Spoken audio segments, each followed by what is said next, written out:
Welcome in science class. आज का बेटा जो हमारा टॉपिक है दैट इज आप सबकी स्क्रीन के ऊपर आपको दिख गया होगा, that is chemical reaction and equation. अभी केमिकल रिएक्शन होता क्या है? What is chemical reaction?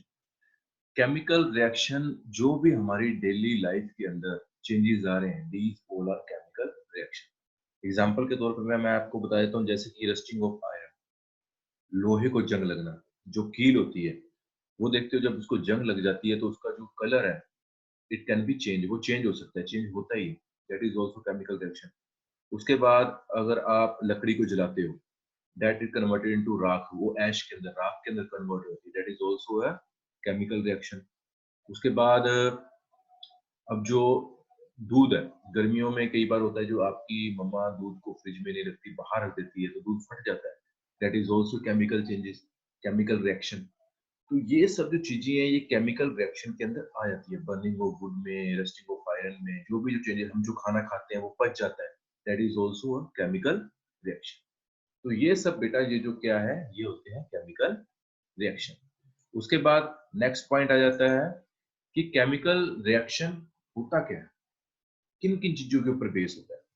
सबसे पहले यहाँ पे पॉइंट दिया गया है हमारे पास, that is chemical reaction are associated with chemical changes. मतलब कि अगर कुछ भी केमिकल रिएक्शन होगा तो उसके अंदर चेंजेस भी होंगे। दूध का फटना, लोहे को जंग लगना, ये सब चीजें किसके अंदर रहती हैं? Chemical reaction. उसका चेंजेस क्या है? लोहे को जंग लग गया, दूध फट गया, खाना पच गया, लकड़ी का जलना, धुआं निकलना, these all are chemical changes. Okay. उसके बाद सेकंड पॉइंट है हमारे पास, that is chemical changes are usually irreversible. Irreversible means उसको हम दोबारा वही पोजीशन पे नहीं ला सकते, that is a main point. Like कि जब दूध फट जाता है तो हम उसको दोबारा दूध तो नहीं बना सकते। ओके। ये नहीं है कि हर किसी चीज को हम इनरिवर्सिबल नहीं कर सकते, कुछ चीजों को कर सकते हैं पर ज्यादा चीजों को हम इनरिवर्सिबल नहीं कर सकते। जैसे कि केमिकल चेंजेस के अंदर अगर आप लकड़ी जलाते हो वो राख बन जाती है, तो आप राख से लकड़ी को यूज तो नहीं कर सकते, बना तो नहीं सकते। तो this is our second point, chemical changes are usually irreversible. Third point is a new product is formed in chemical changes, chemical reaction. मतलब कि एक नई चीज निकलती है जब केमिकल रिएक्शन होता है। कैसे? जब दूध फट जाता है तो उससे हमको पनीर मिलता है, जब लकड़ी को हम आग लगा देते हैं तो उससे हमें राख मिलती है। तो जब भी केमिकल रिएक्शन होता है तब हमें कोई ना कोई न्यू प्रोडक्ट उससे जरूर मिलता है। समझा गया सही बच्चों को? उसके बाद थर्ड पॉइंट है हमारे पास भी, इसके अंदर पॉइंट क्या क्या होते हैं कि हमें क्या क्या साइंस क्या होते हैं, sign of chemical reaction, chemical reaction के साइंस क्या क्या होते हैं। सबसे पहला साइंस आपके सामने साइन यही है, change in colour. Colour change हो जाता है, जैसे रस्टिंग ऑफ आयरन, आयरन का जो जब लोहे को जंग लगता है तो उसका कलर चेंज हो जाता है। Second, change in temperature. मतलब जब हम किसी नई अपने टेम्परेचर के अंदर होता है, पानी होता है, पानी को जब हम गर्म करते हैं वो भाप बन जाता है, that is also a temperature. Change in state, state मतलब उसकी पोजीशन पूरी चेंज हो जाती है। जैसे पानी को अगर हम फ्रीजर में रखते हैं तो बर्फ बन जाता है, दैट इज ऑल्सो पानी का स्टेट चेंज हो जाता है। ओके। और जब एवोल्यूशन ऑफ गैस, मतलब जब हम किसी चीज को गर्म करते हैं वो भाप के अंदर कन्वर्टेड हो जाता है, that is also sign of chemical reaction. ये सब चीजें केमिकल रिएक्शन के अंदर आ जाती है। उसके बाद हमारा जो पॉइंट होता है दैट इज कि वर्ल्ड इक्वेशन। अब केमिकल चेंजेस को हम वर्ल्ड इक्वेशन के अंदर कैसे सिस्टम करें? देखो, केमिकल को लिखने के दो पोजीशन होते हैं, एक तो होता है केमिकल फॉर्मूला होते हैं और सेकंड होता है world equation, world equation. Okay. Like copper plus oxygen क्या बनाती है? Copper oxide. Hydrogen plus oxygen क्या बनाती है? डी हाइड्रोजन ऑक्साइड, मीन्स आप इसको वाटर भी कह सकते हैं। थर्ड है sodium plus chlorine, sodium chloride. Okay. इसके अंदर जो प्लस का निशान होता है दैट इज शो कि इसके अंदर हमने ये दो चीजों को हमने ज्वाइंट किया और तब हमारे पास ये जो चीज है कॉपर ऑक्साइड मिली। जैसे होता है ना 1, जैसे एग्जांपल होती है, जैसे हम लिखते हैं 1 + 1, ठीक है, 1 + 1 को हम लिखते हैं तो हमारे पास 1 और 1 क्या आ जाता है हमारे अंदर, 2 आ जाता है। तो इसी तरीके से जो केमिकल इक्वेशंस होती हैं, वर्ल्ड इक्वेशन होती है, जब हम दोनों केमिकल्स को जोड़ते हैं तो हमारे पास एक नया प्रोडक्ट आ जाता है। जैसे कि अब प्लस का मैं समझ आ गया, उसके बाद एरो। एरो का मीन्स क्या होता है भी, किस पोजीशन के अंदर ये केमिकल चेंज हो रहा है, ठीक है। हमको ये पता होना चाहिए भी किस पोजीशन के अंदर ये केमिकल चेंजेस आ रहे हैं, इसके लिए एरो का निशान दिया जाता है, ताकि हमें आइडिया हो जाता है कि ये प्रोडक्ट हमें मिला है। उसके बाद दूसरा पॉइंट है, हमेशा याद रखना, जो आप कोई भी वर्ल्ड इक्वेशन लिखते हो उसके लेफ्ट साइड्स को क्या बोलते हैं, रिएक्टेंट, और राइट साइड को क्या बोलते हैं, प्रोडक्ट, ठीक है। रिएक्टेंट मींस हमने कैसे इन किन दो चीजों को मिलाया है जिससे हमें ये वाला प्रोडक्ट मिला। जैसे आग और लकड़ी को मिलाते हैं तो हमें राख मिलती है, उसी तरीके से कॉपर ऑक्सीजन को मिलाते हैं तो कॉपर ऑक्साइड। और एरो का मीन्स आपको समझ आ गया होगा कि ये इरिवर्सिबल, मतलब ये हमें चीज मिल चुकी है। और उसके बाद जो लेफ्ट साइड में आ जाते हैं दैट इज रिएक्टेंट, और लेफ्ट राइट में आते हैं दैट इज प्रोडक्ट। उसके बाद हमारे पास तीसरा पॉइंट आ जाता है दैट इज केमिकल इक्वेशंस, ठीक है। ये पॉइंट आपने समझ लिया। इसके बाद हमारे पास केमिकल इक्वेशंस आते हैं, वो हमारी स्लाइड ये।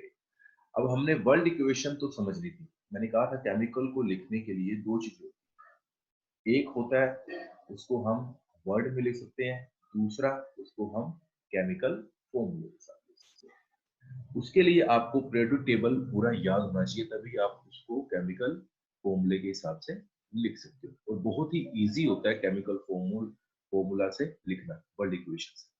लाइक होता क्या केमिकल फॉर्मूले से, जैसे यहाँ पे सोडियम है, ये हमारा वर्ड के अंदर आ जाएगा, इसको हम केमिकल फॉर्मूला क्या होता है Na, और क्लोरीन का Cl2। जब इन दोनों को हमने मिक्स किया तो हमारे पास क्या आया, सोडियम क्लोराइड, मतलब 2NaCl, that is chemical equation. अब आप सोचोगे ये जो 2 है एंड ये 2 है कहां से आया, तो इसके बारे में हम आगे नेक्स्ट चैप्टर में पढ़ेंगे। इसको बोलते हैं बैलेंसिंग ऑफ केमिकल, केमिकल को कैसे बैलेंस किया जाता है, इस चीज के बारे में बताया गया। तो ये हम जैसे जैसे हमारा लेक्चर आगे बढ़ेगा तो आप इस चीज को पूरी तरह कंफर्म कर लोगे कि क्या क्या इसके अंदर सिस्टम होता है। तो ये आपका केमिकल इक्वेशन आता है, मतलब जब आप इसको केमिकल फॉर्मूले के अंदर यूज करते हो, that is called chemical equations, okay. उसके बाद हमारे पास नेक्स्ट चीज आ जाती है that is balancing chemical equation. हम किसी चीज को कैसे बैलेंस करते हैं, ओके। फर्स्ट पॉइंट है हमारा यहाँ पर, the law of conservation of mass must be satisfied. मतलब अब किसी भी केमिकल की, किसी भी चीज का मास नहीं बदल सकते, उतना ही रहेगा। जैसे हम एनर्जी है, एनर्जी को ना हम क्रिएट कर सकते ना ही उसको हम फिनिश कर सकते हैं, वो अपने आप ही आगे आगे बढ़ती रहती है। उसी तरीके से जब भी हम कोई केमिकल रिएक्शन करते हैं, जो उसका मास होता है, जो उसके आइटम्स होते हैं, वो हमेशा सेम ही रहते हैं। जैसे the number of items in both side equation should be remain same. अगर आपका रिएक्टेंट में आइटम्स 2 है तो आपका प्रोडक्ट में भी आइटम्स उसका क्या आएगा, 2 ही आएगा। अगर रिएक्टेंट में आइटम्स 4 है, आइटम्स 4 है, तो वो प्रोडक्ट में भी आइटम्स 4 ही आएंगे। The equation must contain the correct formula for reactant product। मतलब अगर आप किसी चीज का केमिकल रिएक्शन कर रहे हो तो आपको always use a correct formula.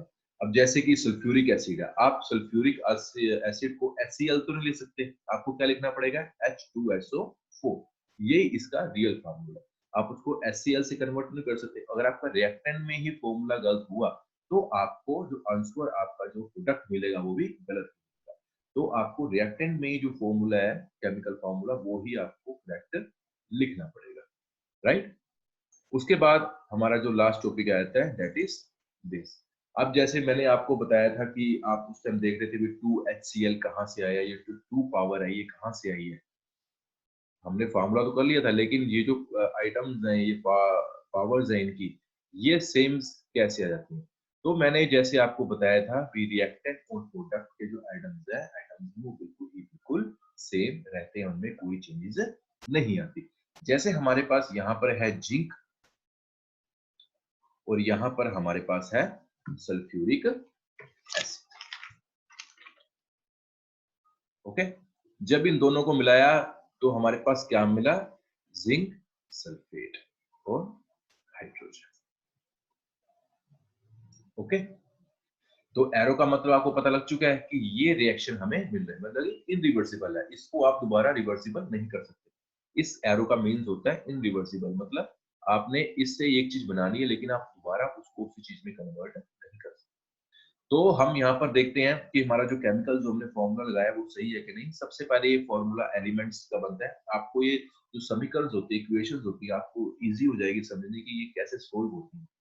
तो सबसे पहले जैसे हमारे पास जिंक आया था, जिंक का रिएक्टेंट के अंदर कितने आइटम्स हैं? 1। और हमारे प्रोडक्ट में भी कितने हैं? 1। दैट इज राइट, ये सही है बिल्कुल। उसके बाद हाइड्रोजन में 2 आइटम्स है और प्रोडक्ट में भी 2 आइटम, रिएक्टेंट में भी 2 है और प्रोडक्ट में भी 2 है, दैट इज आल्सो राइट। उसके बाद क्यूरिक में हमारे पास 4 है और यहाँ पर भी रिएक्टेंट में भी 4 है और प्रोडक्ट में भी 4 है, that is also sorry sorry sorry sorry I am sorry. Sulphuric में 1 है और यहाँ पर भी रिएक्टेंट में भी 1 है और प्रोडक्ट में भी 1 है। कई बार मिसकम्युनिकेशन सा गैप हो जाता है, दैट इज ऑलराइट। सल्फ्यूरिक का यहाँ पर भी 1 है, रिएक्टेंट में भी 1 है एंड आल्सो प्रोडक्ट में भी 1 है। उसके बाद ऑक्सीजन, ऑक्सीजन के हमारे पास रिएक्टेंट में भी 4 है और प्रोडक्ट में भी 4। तो हमारे पास जो इक्वेशन है पूरी की पूरी बैलेंस है, जो आइटम्स है वो रिएक्टेंट में भी सेम है और प्रोडक्ट में भी सेम है। तो इस तरीके से जो हमारी जो ये केमिकल इक्वेशन है, केमिकल फॉर्मूला, ये बिल्कुल राइट है। तो ये बेटा जो आज का चैप्टर था that is chemical reaction and equation. I hope आप सब बच्चों को समझ आ गई होगी कि केमिकल रिएक्शन डेली लाइफ में जो बेसिस है हमारे चेंज होते हैं, that is a chemical reaction. दूध का चलना, फटना, पानी का उबलना, बर्फ बन जाना, खाना पचना, कोई भी लोहे को जंग लगना, दीज और आर केमिकल रिएक्शन। और उसके बाद केमिकल वर्ल्ड में भी लिख सकते हैं, सल्फ्यूरिक ऑक्सीजन ऐसे भी ले सकते हैं, और आप इसको केमिकल फार्मूला एस या O2 ऑक्सीजन ऐसे भी लिख सकते हैं। जो हमारी समीकरण बनती है उसका बैलेंसिंग मैंने आज आपको बता दिया कि उनकी बैलेंसिंग आप कैसे कर सकते हो। जैसे कि मैंने आपको ये फॉर्मूला था, इसके थ्रू आपको बताया था कि इसका बैलेंसिंग कैसे हो सकता है। तो ये आपका फर्स्ट पॉइंट था केमिकल रिएक्शन एंड इक्वेशन का। नेक्स्ट हम इस चैप्टर पे और डिस्कस करेंगे। आई होप आप सबको ये लेसन जो फर्स्ट पार्ट है केमिकल रिएक्शन और इक्वेशंस का समझ। Thank you.